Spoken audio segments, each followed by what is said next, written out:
we do. All right, Yo, everyone, this is Live from the Lot. This is Pickel, the lead singer and guitarist from Dizgo. How you doing? doing great. Hell So yeah. great to be out here, man. Nice we get to cross paths here in San Diego. Yeah, we're gonna be here in San Diego for Winston's tonight. Heck yeah, it's a Saturday night, baby. All right, so let's get down to the business. You guys started with you and Kevin back when you guys were younger. Tell me a little bit about that. So Kevin and I actually had a band before Dizgo Oh. that was started. It actually started when we were in middle school. It's called Elephant Quiz, and it was a little bit more of an experimental outfit. We kind of were blending things like psychedelic, hip hop, rock. And we had like a friend who joined the band very quickly after we made that one, and he was like a really good rapper, MC dude, and he had turntables and all kinds of cool things. And we were always collaborating with other hip hop projects and stuff too. So it was really a interesting blend. We were kind of just feeling things out. We were experimenting with different styles and being self-taught too. It was like there were no barriers or anything. We were in jazz band together and stuff, which was kind of like the structured part of it that brought music into our lives daily. But we were just trying to do all types of weird stuff, and just experimenting with psychedelics and just doing all types of different things like that, and just feeling it out. But we had that band for almost for 10 years, so it was like through started in late middle school, through high school, and then through college, and it went up until about when we graduated from college. And it was like we got a house right on campus and built a venue in the basement, and we're throwing like crazy shows there like all the time. And I actually just found out recently, because this house in Bloomington, Indiana, is where we were at IU. It just got demolished, and the university bought property, and they're building something else there now. So we kind of started talking about it, and we found out that actually Justin Bark, our drummer, he knew a bunch of people that had been living in that house, and it had been a band house ever since we left. Wow. So we got to start a little bit of a tradition there with that. But we were just, having a lot of fun, just doing a lot of house parties, which, because Bloomington, Indiana was like very notorious for house parties. There's just like, that's kind of like the vibe there. And we played guys like the Main Squeeze and some of our friends, Shaggy Wanda, the band from Indiana. We had a lot of fun stuff with that, and we like did the high school prom, like stuff like that. That's It cool. was Should we get to look back on that? yeah, doing stuff, like friends' pool parties and different things like that. But yeah, we had that outfit through college, but then we weren't really sure where we were all gonna go, and we kind of had a lot of us kind of went in different directions with things. And I had moved up to Indianapolis for a little while, and then I started hanging out with Kebo again over one summer, like where we were kind of chilling all the time, and I was just driving down and coming and hanging out with him, and he had a house in Bloomington with our good friend Joe Romine, which I don't know if you've gotten to meet him yet, but No. he's a good one. All He's a right. good OG. And they had like a little house band essentially, and they were just loosely putting together some tunes. They were gonna have like a big show in their big basement at the end of their lease or whatever, and have like a big show. And so during this time, I came in the picture and just kind of was like helping arranging some of the music and stuff, and kind of started getting in there. And then during the off time when they weren't playing, Kevo and I would just keep jamming, more like later into the nights and stuff. And he was playing piano, and I just had a microphone. And that is really how Dizgo started. It was with Kevo on a keyboard, which he used to be the bass player for Element Quiz. And so it was interesting. He's always had a strong connection with the keyboard. He's always had a piano in his house, and he always played piano growing up. And I also did too. That was the first instrument I learned when I was really young. But we just started writing like really catchy songs, just keys and a vocalist. And that's how it kind of all started, was just with that. And we wrote like 3 or 4 songs like that. And I was like, man, like this is feeling really natural. Like we should continue to write more songs, and we can make a group, and end up doing this. And so really the beginning of all Dizgo in 2015 was us knowing that we had this potential, and we were like, man, we could do this. And these, like, we're writing like songs that we feel like, you know, they could be on the radio. Like, it's just like really hooky kind of things. And so we were like, all right, if we're gonna do this, we're gonna go all in. Because like Kevo and I back in the day, we made like a young, you know, two kids making a pact that we're like, we're going together. Nice. Like, wherever we go, we're doing it. We're taking it as far as you can. And so we're like, all right, first step, we're gonna get a manager. We don't need a drummer yet. We need a manager. And so we were kind of like scoping out, you know, young people that had like, you know, the potential for this kind of thing. And we didn't really know where to start, but we met Kat, our current manager, and I was like, man, this dude just like has like all the qualities of a good band manager. And he was, I think he was doing some kind of like marketing stuff at IU or whatever. But we approached him and we were like, hey, so we're gonna start a band and we need a manager. Would you want to consider learning how to do this and teaming up with us? And so he was one of the founding members with us. And then we went out and found a drummer. And so we turned it into a three-piece, essentially. Because Kevo was going to play piano with his right hand, bass with his left hand, and he had the saxophone going on and vocals. Too many and things. He was doing Ableton, so he was literally playing. He's got 5 different roles in the band. And we were a three-piece for a long time. And then we had, as the years went on, we had a couple different drummers, and we really wanted to have a keyboard player with us so Kevo could just play bass. But we were not finding the right guy. You know, we just couldn't find the right person that was like, we're like, you could really see ourselves growing with this person, or the availability or whatever. So as we got, you know, this is around COVID time and stuff, we ended up Having some friends sending us videos of Jake and Instagram. Right. Like, this guy out of chapter. It's like, full of voice. He's really good at keys, and he's you know, he's in a band, but they're not a smaller band, and like it, you know, may not be for everything for him. And so we hit him up, and then we you know, we were able to get together a section of time where we had to come up for 3 days, and we just played music all day with him, and just it was just like we were like, holy shit, Magic. this is our guy. And so we're like, what do you think about uprooting your life and just coming up here to Indiana and just you know, we start playing together, and like, this is where we're at, this is where we're headed. And he made a big decision for his life, and he was like, yeah, I'm gonna do it. And yeah. and so yeah, it was really cool, and that's kind of how we got everything rolling in that sense. But we've been with Jake now for, you know, 4 or 5 years, and he was an incredible addition to the band, and having the 4-piece is really, I think, the pocket of what we needed. We were, as a 3-piece, we were doing some really good stuff, but now we've been able to expand into a full other realm of music that we're kind of doing the jam a lot differently than we were years ago. Yeah. Now. There's two things I want to ask, because now you mentioned the sound. Your sound, like I said, you started you guys out young. What made it change now into this like Jamtronica sound that you guys have now, that is very unique, that made your sound this?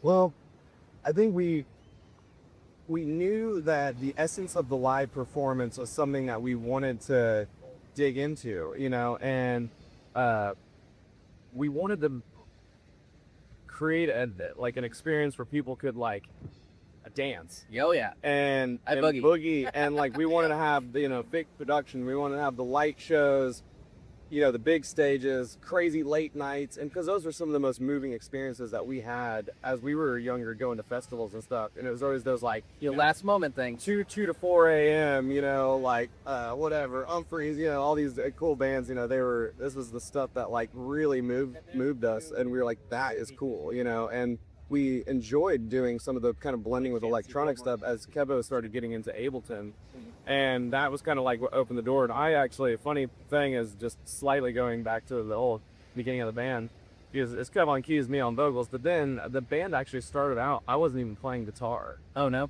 I was playing like a tiny synth and doing all types of lead, like crazy synth sound and stuff. And so I liked all this kind of digital, crazy, you know, stuff. And so we were able to kind of blend that into some of the stuff. And like, it was funny, Pat was just like, eventually he was like, dude, like, you're really good at guitar? Like, why aren't you not playing guitar? And like, within, you know, that, it was about the first year, I was like, yeah, I'm going to be playing guitar. Like, and so we picked it up, but I still had the keys with me on the side and everything. And so I think just having, you know, getting Ableton involved, starting out kind of basing things on keyboards, using synths and stuff like that. That was really what attracted us to more the electronic side of it. But then just from a conceptual side, he really wanted to engage in stuff that was like dancey, fun, and we found, we thought it was cool that you could involve, like Ableton in the live setting and use this element to be able to do things. Because as a three piece, we kind of had to have things in backing tracks and different things like that, and so it pushed us into doing it, but also our interests like took us there too. And we were branding ourselves as a late night fan. We're the party, or like the one that's gonna close it down. It's what you're gonna remember at the end of the night. Yeah, For sure. exactly. The Dizgo name, I know, came to Kevin in a dream. How did you react to that when he told you? And how that is? Well, we had booked our first show before we had a name, and so it's funny because we actually just a couple days ago got to go visit Smiley at the Main Squeeze house up in LA, and I had reached out to him and was like, hey, because they went to IU as well. They were just kind of the next generation above us, and so we had looked up to them in Bloomington, going to their shows, being like, man, these dudes are gonna kill it. They're gonna make it. They're gonna be doing great things. And so I reached out to him and was like, hey man, like we're starting a new band, and I need a favor. Like, can you put us on? Like we need a good first show. We need to get in front of some people here in town, and we need to be able to do this.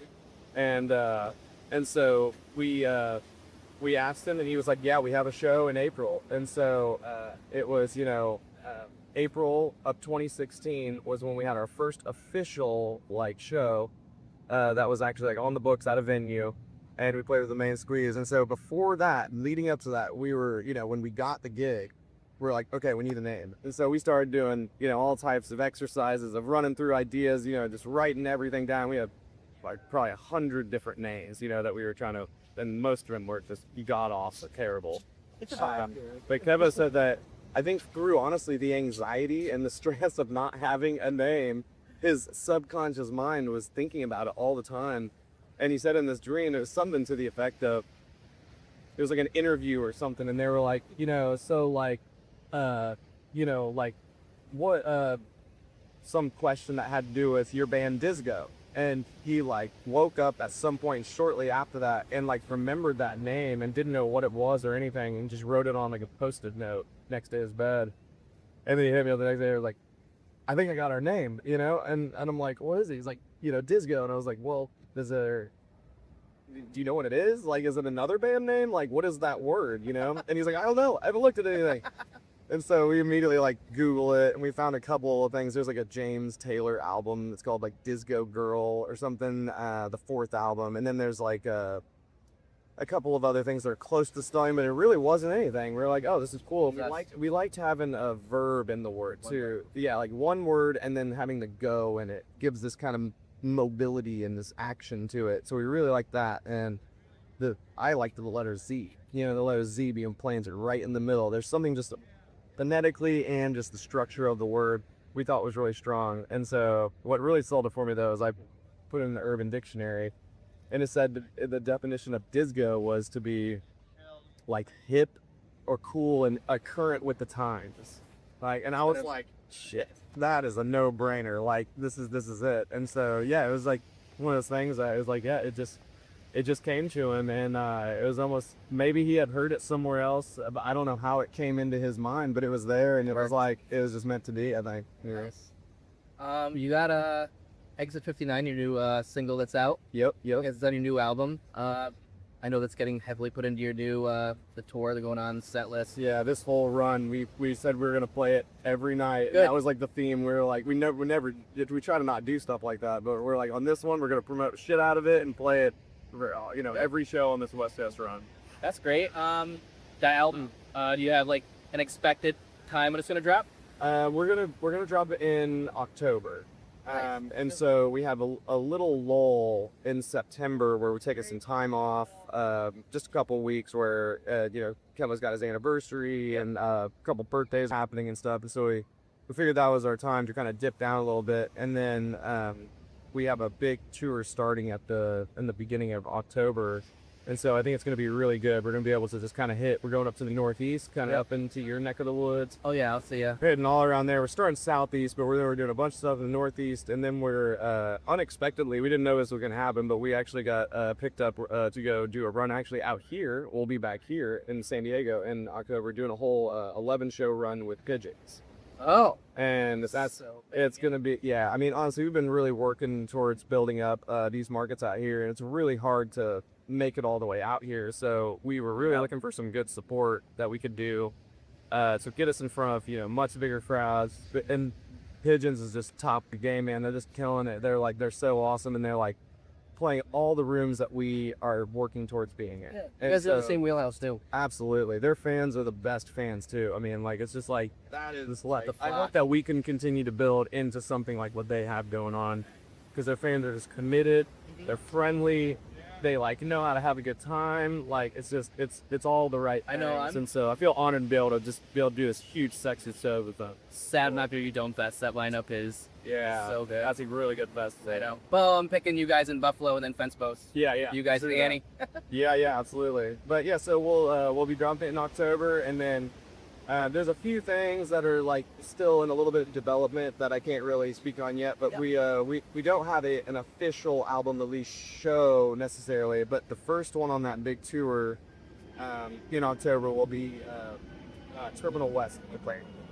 So that'll be like kind of the starting. That's like our initial shows from there all the way through the 35th, and right about the time we're dropping out. Do you have a favorite song that's coming up on the album that Fest is Dizgo Sounds? This is Dizgo Sound. So we have saved a couple of songs that we didn't want to play out live or show anybody, and we actually just did one of them at Jam in a Band the other day. Oh, dang, we did it. But there's one that's called Deja Vu. That is, it's a little different from some of the other things that we had been doing, and it was another Silky J song. So Silky J is our drummer, Justin. We call him Silky J. But it was the very first idea when he joined the band. He had, 3 o'clock in the morning, was playing on a piano, and he recorded something and sent it to me and was like, "This is a cool idea," And I just like instantly was like, "Man, like, I love I'm feeling all these vocal things with it. It's a really good idea." And it took us a year's time to really get back to focusing on that song again. And when we did, it just came together with a really good combination of kind of this new member in the band, and it bringing this like raw seed to the table, and then we got everyone else to kind of chime in on it. It came together really nicely, and it was like the first song that he had brought to the table that I was like, oh, this is now can become a part of what we're doing. His ideas and his thoughts and his tendencies, even on just a keyboard, are going to become a part of what makes Dizgo. And so it just holds, I think, a special place in my heart. And I just listened to the master last night, and I was like, man, I even texted him at like 5 o'clock in the morning. I was like, love how this song came out.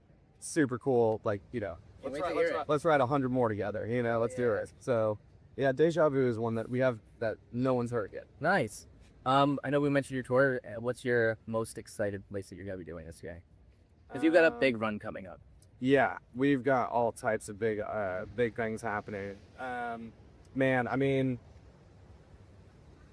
I don't even know. Some of the festival plays have been really big. Like, I think like there's like, even some of the stuff that has already happened has been some of the bigger things for us this year. But if I had to try to like narrow it down, I mean, honestly, I think that maybe like Halloween in San Diego here with Pigeons might be one of the cooler things, because they always have such a big Halloween party too. They like, they know how to do it, and it's just, yeah, I think that might be one of the things I'm personally looking forward to. I saw them for New Year's with the Bahali opener.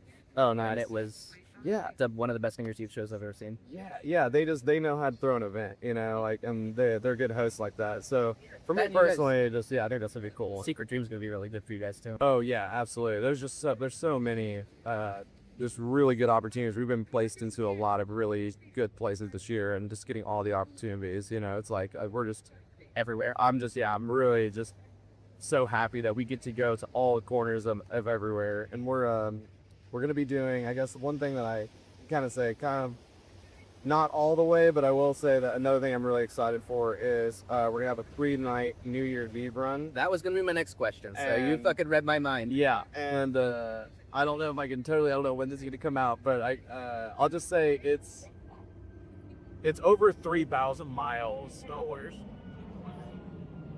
It's not the continental. So I'll leave it at that. I have that week off. Maybe I'll come out there for New Year's. One hint that I'll give is that if you have an icon pass, you're good to go for skiing and snowboarding over there. Yeah. So we'll find out, but that's something that yeah, it's gonna be really cool, and we're kind of building something up in that area too that it's a little different, you know. And it's just kind of cool. You guys do a lot of covers while you're on tour. What is like what gives it the Dizgo freak? What makes it work? Well, I mean, I think at the core of it, it's just like if it's a good piece of music, you know, like there's just like some songs that are just like they have that like mojo, that thing in it that's like it could be a slower song, it could be a different genre, but there are some that just, you know, we just know it when you hear it, like that song smacks, you know. Makes me think of jam tours. Take a bite of my sandwich. Take a bite of my sandwich. Yeah, I was gonna say that. Fucking up the lyrics so bad. And you know what? I was trying to record that when we were down there, and I kept hitting the wrong button, so I got like Cass going up. I remember you like showing me those clips.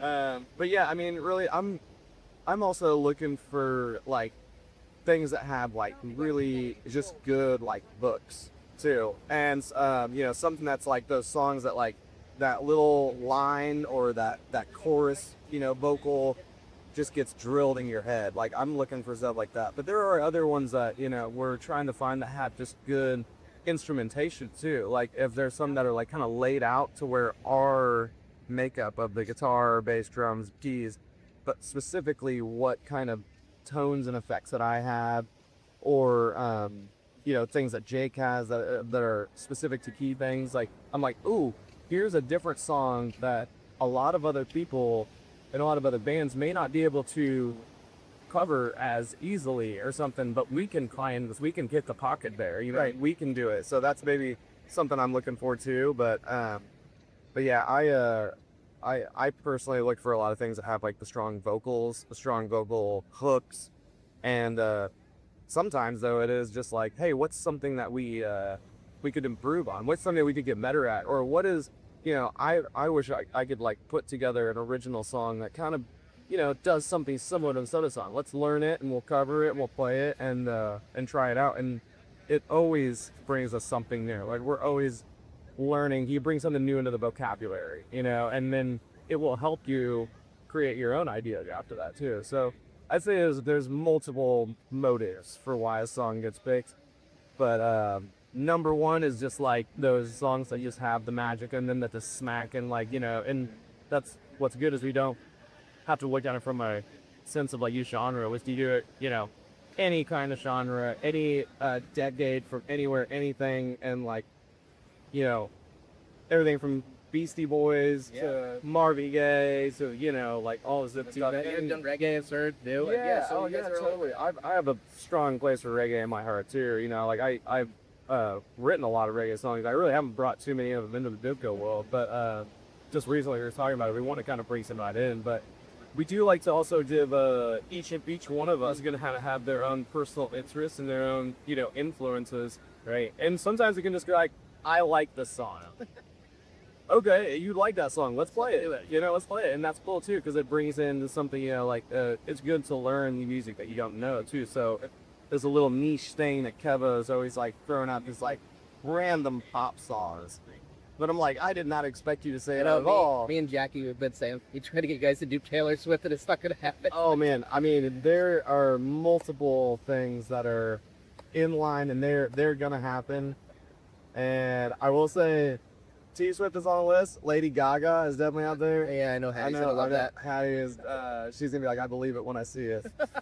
But it's on our minds, you know. And I think reinventing songs can be really cool too. Like, you know, you get into some of this pop stuff. It really gives like a band like us a chance to kind of rearrange and reimagine a song. And that's something as a group we collectively agree is a good thing to try to go in and, you know, maybe take a super slow, sad, like, you know, really slow song and reinterpret it into something that's like, yeah, upbeat and maybe dancey and like has some different ways of arranging the music and stuff like that. So yeah, a lot of different reasons, but I honestly, I just get input from other people too. People hit me up all the time. They're like, you guys would kill this song. And I'm like, I don't know that song. I have a bunch of them that I'm like, Dizgo would be perfect. Yeah. This would be a great. Make a moment. playlist and send it to me, you know? And like I take it all apart because it's just really if it's right, it's right. You know? Like it's a good song, like, you know, there's nothing that's we're closed-minded to. Everything is open. Speaking of being open-minded things, I know you guys about sit-ins. Who's your favorite? Was that to date that sat in with you guys? Favorite sit-in today? Oh man, I gotta say, I think Jam Cruise had some really good stuff going on. I think Kevin Mahali up there was like kind of a thing where I got to meet him, or like officially meet him like right before. He didn't know what's up there. So much of like, you know, like our friends up here in the country and all your guys' circle and everything, you guys love Twiddle, you love Mahali. And so it was really cool that he was, you know, super open-minded, being like, oh, I just met you guys. I don't even really know the band. And like, I'll jump up there with them. And it was just like, I don't know. There's something about that dude that like, I like his energy. I like the way he carries himself. And, you know, he's a great musician, and he's just got a lot of originality in what he does. And so I think that was probably one of my favorite ones so far, that I can immediately pull out of my mind right now. There's been a lot of really kick-ass sit-ins, Fredo. That's great to watch. But he's just like, you know, such an iconic dude and like such a good guy. Like I was really honored to get to have him up there with us. That was really great. I also like West Lundy's Self Dinosaur. Yeah. That always, because you guys are kind of the same genre, like it worked very well together. I know. I want those guys to start booking more shows. Yeah. They did my podcast in the beginning, like number 3, I say. And, yeah. I watched a little bit of it actually earlier today. Oh, did you? Yeah, I just put on a couple random ones. Oh yeah. We're still fresh and new, but we're going. You know. I love it, man. I love that you're doing this too. Thanks. That's awesome. Yeah. All right. Before we end, I got one last one for you. Yeah. Dizgo. When people look back years from now, what do you want people to say about it? How it made them feel? Like when they see a show. Their or just music in or their general. general. I say show because that's what I remember. For me, but just the Dizgo sound and being your music 5-10 years from now. I mean, I think one thing that we currently do have a lot of feedback through this, but that's really positive. But I would like to think that, you know, people could remember us in a way that they're like, this is a group of like, you know, kind people that are brave and like willing to, you know, take chances. But they are creating a space for everyone here. And it's like, you know, something about where we're just very open to everything. Because we really, I mean, babies, grandpas, you know, they're all welcome here. And we kind of spread that out with like the styles of music we play and everything too. And I think it's just kind of like making anybody who comes to see a show or anybody who listens to it kind of have a way to feel comfortable within them, you know, their place within our community. You know, I think that's probably one of the most important things. It's people. You know, we're people working with people, and I want to bring things together, knock down barriers, stop the division, the judgment, just bring things together and have a good common cause to do it, and you know, try to bring some good into the world with this beautiful gift that we have. You know. Yeah, you guys are the nicest people I know. You guys are like family to me now. But exactly. Celebrate. And there's gonna be so many more good times to come. Oh yeah, we got a lot more to go. Yeah. Anything else you want to fucking plug before we go? Anything you got going on that's for out of here? I mean, we're near the end of our tour. Going out here, and you know, we just have like cities that are going to roll out. So just keep your eyes peeled for all the releases that we have filled from now until the album comes out. And if you dig what we do, give us the support, give us the love, and give it a listen. Throw it on a playlist, and just you know, give us that love, and we're gonna keep turning it around and giving it right back. Absolutely. If you get a chance, go see them live. I'm telling you, they will blow the roof off the Clays. It is one of the best live shows you will see. Thank you for joining us. It's Live from the Lot with Pickel from Dizgo. Thanks, guys. Let's go load in at Winston's, bro. Yeah. Yeah. Oh yeah.